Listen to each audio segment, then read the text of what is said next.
Oke, Raf, ini gue pengen masuk ke satu segmen yang agak beda nih. Oke. Lo boleh cerita gak proses kreatif lo, Raf, dalam hal bikin lagu? Oh, kreatif. Lo mulai dari mana? Gue pengen tahu. Enggak, kalau gue yang pasti apa yang gue denger itu influence apa yang gue tulis gitu, Mas. Misal gue lagi dengerin Rex yang kayak ada satu lagu judul Always. Terus gue dengerin Justin Bieber juga. Yang that should be me apa You Smile I Smile ya. Jadi dia 6/8 tapi gue bikinnya 4/4. Jadi sih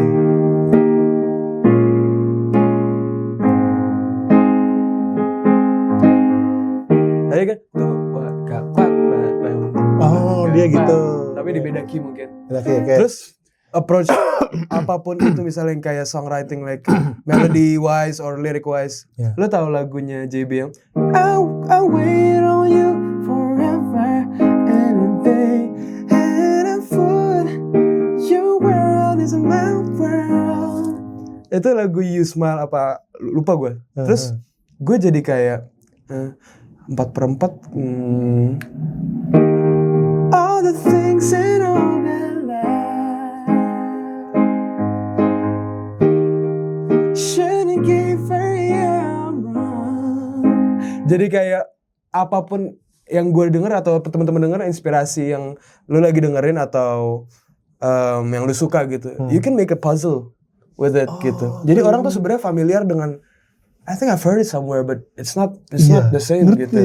gitu. Ngerti. Itu yang gue implement di songwriting gue sih. Maksudnya apa yang gue denger, apa yang gue suka, I'll make a puzzle with it. And I think every musician does that. Gitu Oke. Kayak something very familiar. Kayak gue pernah denger tapi enggak, gue nggak pernah denger. Oke.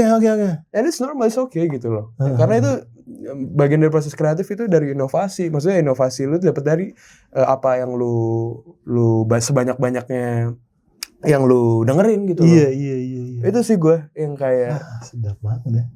Yang kayak gitu. Dulu gue juga maksudnya yang kayak swing gitu gue belajar sampai yang kayak pas yang kayak ngejazz banget tuh gue yang kayak tahu misalnya kalau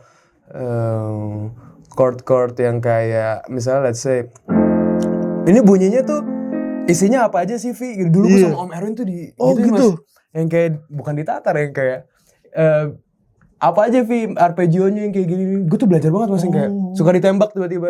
Oh ini Mas. Oh ini Mas. Gue sama Kavin dulu berdua. Terus yang kayak oh gini nih Om gini. Oh iya salah gini. Dan gue belajar dan ternyata kepake kalau gue lagi main sama orang yang very jazz. Iya. Theory wise gitu. Gue ternyata jadi yang kayak bisa implement mereka juga. Iya. Dan iya seneng banget sih bisa kayak gitu loh. Jadi lu emang lo seneng hal-hal yang berbau teknis juga berarti. Gue seneng juga hal-hal. Sekarang tuh sebenarnya gue lagi bikin band punk Mas. Coba gimana? Tapi gue udah ngomong juga ke beberapa seminar gitu. Gue bikin sama 2 orang temen gue main bass. Karena sekarang gue lagi dengerin musik kayak gitu Mas. Dan gue ngeliat sekarang festival-festival lagi seru-serunya. Iya. Gue tuh pengen ngerasain euforia orang tuh yang kayak gue bisa main loncat-loncat. Ngerti. Membahas keresahan yang gue gak bisa bahas di Raffi Sudirman. Oke. Dan kayak tahun depan gue bakal rilis langsung album. Damn. Bocoran dong. Ada ntar gue kasih denger. Oke. Berarti gitu. It's coming next year ya.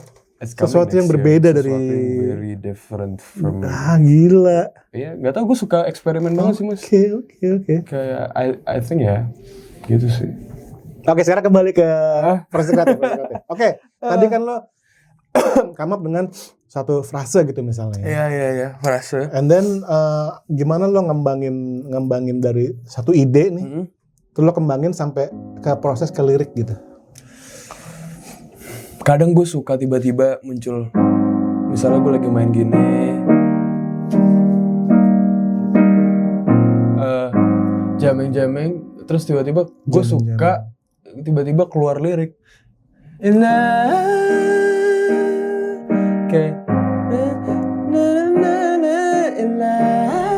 terus gue yang kayak make sense sih, enak sih.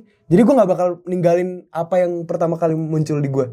Karena gue ngerasa orang pertama kali muncul di gue pasti kayak orang lain kayak ngerasanya tuh very easy juga untuk diterima sama mereka, dan gue gak bakal ubah itu. Gue gak bakal ubah apa esensi pertama yang datang ke gue yang diturunkan gitu. Sampai gue dapetin artinya gitu. Misalnya kayak she might be careless in love. Habis itu she doesn't know I'm always giving her the best of me until I lost my way, until I walk away. Itu awalnya tuh gue cuma inget banget gue away gitu dong, away, cuma gitu-gitu doang mas. Terus kayak apa yang make sense ya? Gue gak bakal ninggalin, gak bakal gue ilangin itunya. Jadi kalau udah masuk di gue, kayak masuk di orang lain gitu. Gue percaya itu. Oke, ngerti gue. Berarti gini. Gimana sih itu cara ini? Berarti lo start dengan lo jamming, mungkin dari berbagai macam influence yang lo lagi suka, yang lo lagi dengerin. And then lo treat itu sebagai puzzle, lo ganti-ganti misalnya, lo ganti chordnya, lo ganti hitungannya. And then lo just, apapun yang muncul ide pertama, itu berarti punya sesuatu yang kuat. Gitu loh. Bener. Akhirnya lo keep si top line melodi itu, kemudian lo muncul aja dengan fonetik, artinya bunyi yang make sense nih buat melodi ini. Kayak lo mulai dengan away doang, habis itu lo build around that gitu. Gitu ya, berarti metodenya Raffi Sudirman ya? Itu sih, sama perbanyakin diem aja duduk di depan piano dan doing nothing and just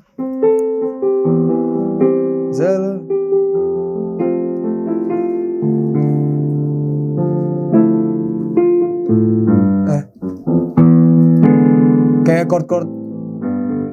Maksudnya kayak gue sering banget kayak mumbling chords and progressions yang menurut gue enak. Tiba-tiba nemu yang something like, ini lagu pengagum ya. Aku terhenti padamu, ku besar hati bila kau bukan untukku, karena jadi sering-sering apa ya? Nggak apa-apa lu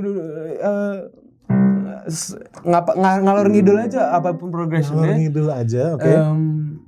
What makes you feel good, what makes you feel vulnerable, tiba-tiba datang aja gitu, kayak tiba-tiba nggak tahu ya apa yang lu denger bakal influence apa yang lu mainin gitu loh mas gitu.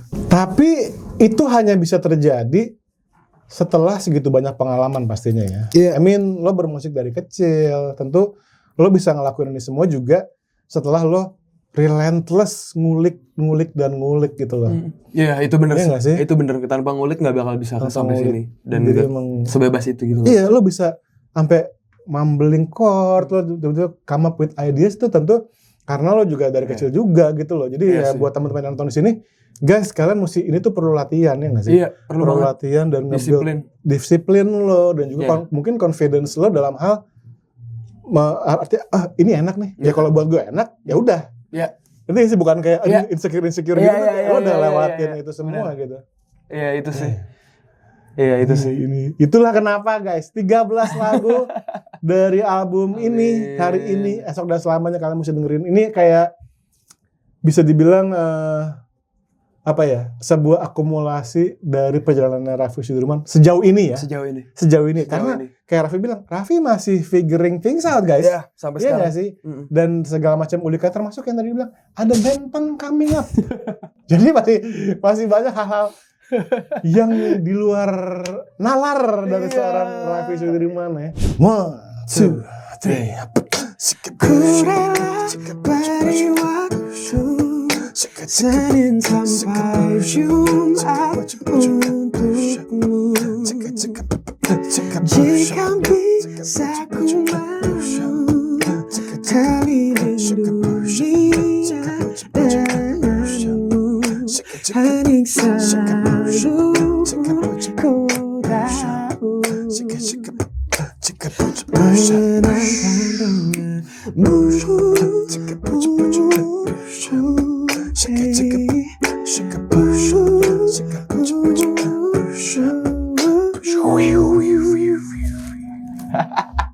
Yeah. Oke.